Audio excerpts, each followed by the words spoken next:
Well, hello there and welcome back to my channel. Today we are looking at the new transmitter from Jumper. It's the T-Lite. There's been a lot of interest in this recently, a lot of videos on it, a lot of reviews. It's just come out. It's a very good price, seems to have good parts, seems very fully featured for a budget transmitter, and this is very much a budget transmitter, there's no doubt about that. So we're going to have a look at it, some of my thoughts on it. We're going to look at some things like lithium ions and module bays and all the things that have come up. I'm sure you've seen in Facebook posts and in videos on YouTube and other ways. All the sort of issues and niggles perhaps some have had. We're going to discuss them together as well. And then we'll come to some conclusions and talk about why I've decided to buy this particular transmitter. Because there's a reason that I paid my money for this guy. I've not been sent this or anything like that. I bought this. I want to use this. So we'll discuss that as well. So, very nice box, very solid. Didn't have any kind of packing when it came from China, from Banggood. It's come pretty well packaged. Jumper, and then they've got their strange squirrel emblem, which is a squirrel with a transmitter. Which is strange, but okay. Quite interesting box. So let's have a look at what's inside.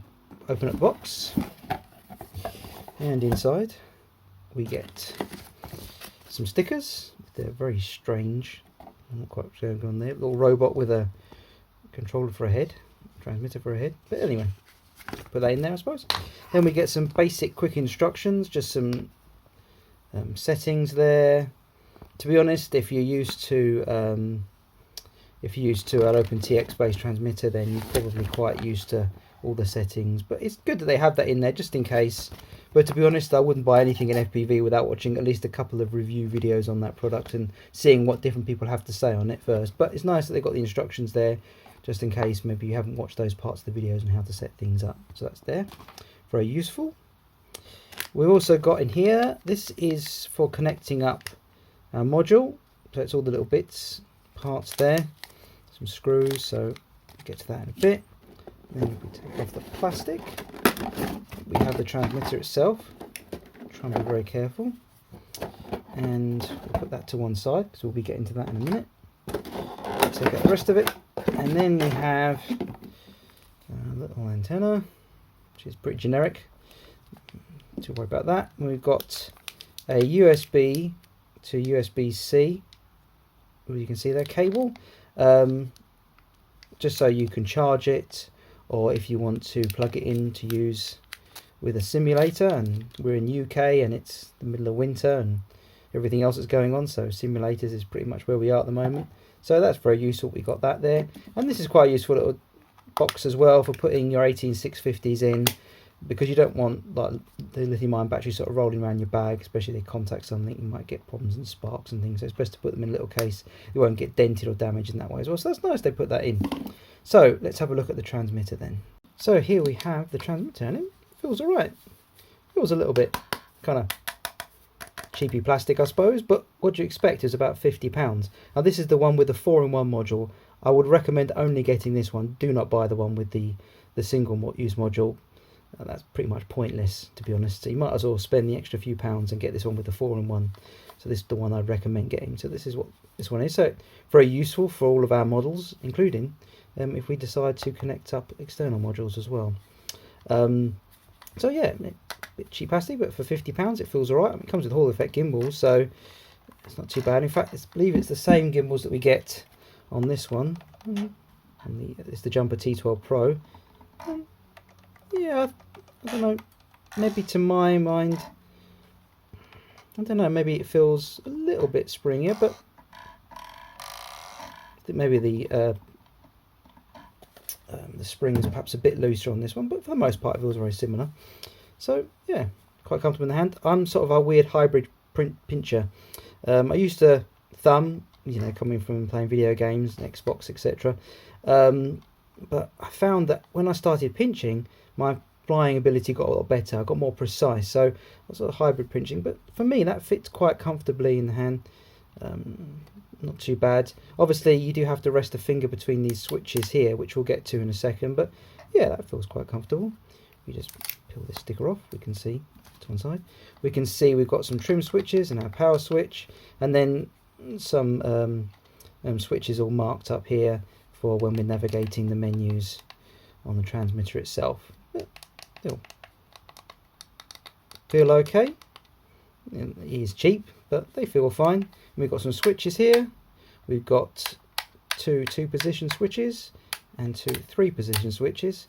Most of the time when I'm flying, I have one 2-position switch as my arm and disarm, one for going between angle, horizon and acro mode or air mode, and then another switch for doing my buzzer.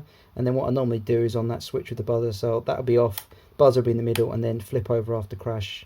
Turtle mode will be on the third one. That's right. So that's more than enough switches, and then one switch that doesn't do anything. So for me, that's more than enough switches. So when I'm flying normally in air mode, acro mode, there'll be plenty of space on my finger there, because I'll have that that'll be armed and that'll be disarmed. So that's armed and that's disarmed, so I can easily flick it. And then that'll be forward, which will be in air mode. So that gives me the greatest space. Obviously, if you're running both of them like that, then your finger's getting a little bit kind of stuck and you might accidentally move switches. So that's how I'm going to set this up to fly. Obviously, you set up the transmitter in any way that you want, that you feel comfortable with. But yeah, for the most part, this feels quite comfortable. Disarm, which you want to do quickly. You don't need to change between modes. But yeah, I think that should be relatively okay for me. So we've turned it over, and we can see the back here for our putting our lithium-ion battery in. So let's open up the bay there. If you can. This is not something you're going to be opening and closing very often. There we are. A bit awkward. And we've got some more warnings, making sure you can see that you put your battery in the right way around. Some people have had some problems with these, having to sort of lever them up to make sure that what fits, but we'll get to that in a second with lithium-ion battery. But we can see there we've got some screw holes for attaching connector there, so we can put a module on the back, and then we obviously take this off, and then we can connect in the little JST connector, whatever it is, into the board, and then we can connect that up. So let's have a look at some lithium-ion batteries then, and we'll talk about that for a second, because that's been perhaps the most controversial subject with this little transmitter that's come up with what people have been saying about it. So little lithium-ion battery is sitting in there quite nicely.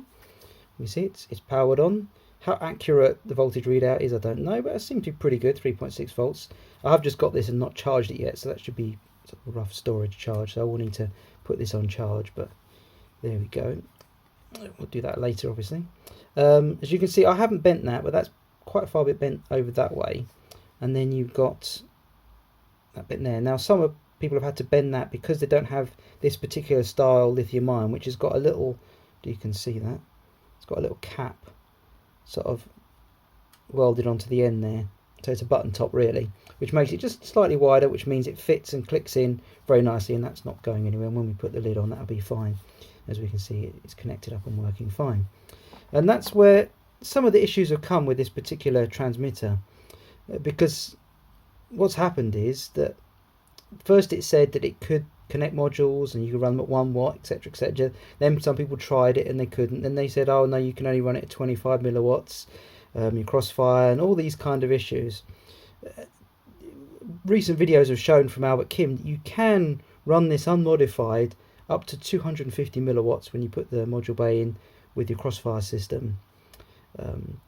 You can do that without having to do any modifications if you use a decent lithium-ion battery, and that's what I've got in here. I've got one of these Sony, it's a VTC 5A, so this is the 5A. I do believe they do a 6A as well, but this has a burst of, you can see that, 25 amps, but it's slightly smaller. The 6A has this 3000 milliamps, it's 2600 milliamps. This should be fine.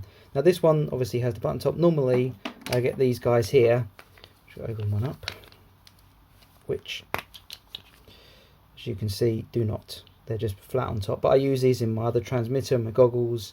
Really useful little lithium-ion batteries. So you really have to get a decent lithium-ion battery in here if you want to think about running crossfire on it. Then only up to 250 milliwatts. If you want to go beyond that, well, Albert Kim's got some videos on that. I'd really suggest you check out his channel. He's put a lot of effort into sort of troubleshooting this transmitter, and he's done a really good job, so I'd recommend you checking out his channel and checking out those videos. But with this one, I don't think I'm going to connect up crossfire to it. And we'll get to what I want this for and what I'm going to use it with now. So why have I bought this? Because I have bought this transmitter. I want to use it. I haven't been sent it for a review or anything like that. So why have I spent my own money to use this? What use do I think I'm going to have in the hobby for this particular transmitter? Because I do have a main transmitter, this guy here. This is my Jumper T12, very nice, crossfire in it, works really well. OpenTX, brilliant, lovely, does the job, a treat, and quite reasonably priced as well. Well, I got this because I don't want to be lumping that, even though it's not as big as perhaps a T16, around with me all the time. I want this to set up with little quads like this, little 2S toothpick, a little 1S whoop, brushless whoop, a little 2S brushless whoop. Models like this, little tiny models that you can just throw in a small bag. In fact, I have a bag that I like to use, and there'll be a review for that bag. It's a 12-volt bag review for that I've done already, appearing here. You can check that out. A very good price at the moment. I think on eBay it's about £21 from Unmanned Tech Shop, so I'd recommend you checking that out. But anyway, so I've got a small bag. I'll chuck these in, put the transmitter in, my goggles, a few very small batteries, 1S, 2S, 400 milliamp batteries, very small. You don't need a massive bag, you don't need a massive transmitter. And then you can go and fly perhaps at a sort of little park, or maybe around the swings, or like a skate park, sort of places like that. Sort of areas where you can fly sort of small models without too much of an issue, get a great experience, and then take your small bag and go home again. You're not setting up for the day, flying your 5-inch, doing some, you know, HD recording, your 4K GoPro on there, and you're doing some nice cinematic or whatever, and flying footage. Now this is just for when I want to go out and have some fun. Nice little transmitter, goes along with that quite nicely. So that's what I'm going to do with this guy. I'm just going to use it with the FlySky and FreeSky protocols, which is why I need the 4-in-1, not the mildly useless other one that only has one module in it for, I think it just does FreeSky. Maybe one or two others, but yeah. This is the full one, so I can do all the models that I need with their FlySky or FreeSky.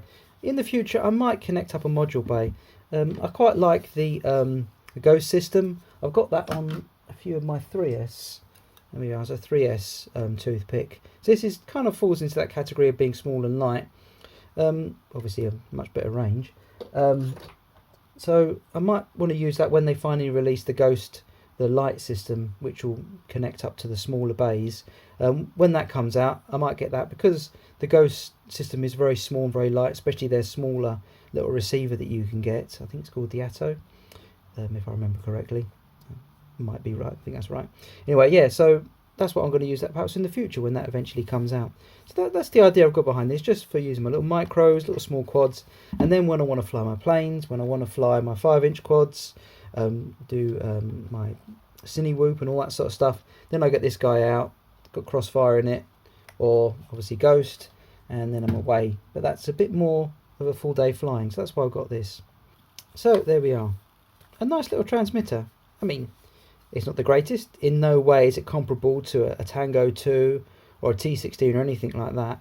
You'll get so much more out of those transmitters than you will out of this guy, but for the money it's really, really good. No twist, anything like that. You know, it feels quite nice in the hand. Even for me, who's sort of hybrid pinching, I think I'm going to get a lot out of this, and I'll be very happy to use it. So there you go. I hope you found some of this information mildly useful. Thanks so much for watching my channel. I really appreciate you spending your time looking at my content. And if you want to, there'll be a link below for this particular transmitter. If you want to click that link, I think it's out of stock at the moment on Banggood. Obviously of this date, sort of middle of February, because it's been so popular, I'd imagine, understandably so for the price. But keep checking that way, see if it's coming to stock. Also check your local shops as well. I'm in the UK.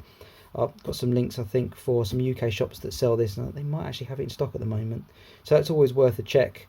They might be a few pound more, as I've said in the past, but because you can get it like next day or a couple of days, and you get that product support as well, it's sometimes worth spending, you know, even £5 or £10 more for something than you would perhaps on Banggood, getting it from China, because you know you perhaps get that slightly better customer service maybe there. So that's worth considering as well. But yeah, I said I hope you found this useful. Thanks so much for watching, and perhaps I'll catch you in another video in the future. Take care now, and happy flying. Bye bye.